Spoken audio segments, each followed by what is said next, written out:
வணக்கம். சனி திசை நடப்பவர்கள், சனி திசை என்பது 19 ஆண்டு காலம்.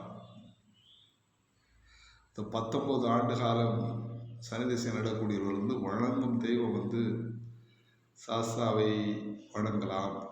மலர், நீல நிற மலர்கள், கருங்குவளை மலர்களை நாம் பயன்படுத்தலாம்.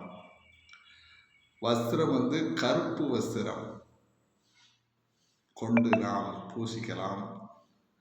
பரிகார நாட்கள் என்பது சனிக்கிழமை.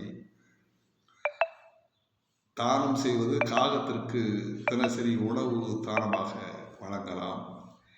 ஏழைகளுக்கு எள் சாதம் வழங்கலாம். நல்லெண்ணெய் தானம் செய்யலாம். இதெல்லாம் சனி திசை நடப்பவர்கள் செய்யக்கூடிய பரிகாரங்களாக இங்கே சொல்லப்பட்டிருக்கின்றது. வாழ்க வளமுடன்.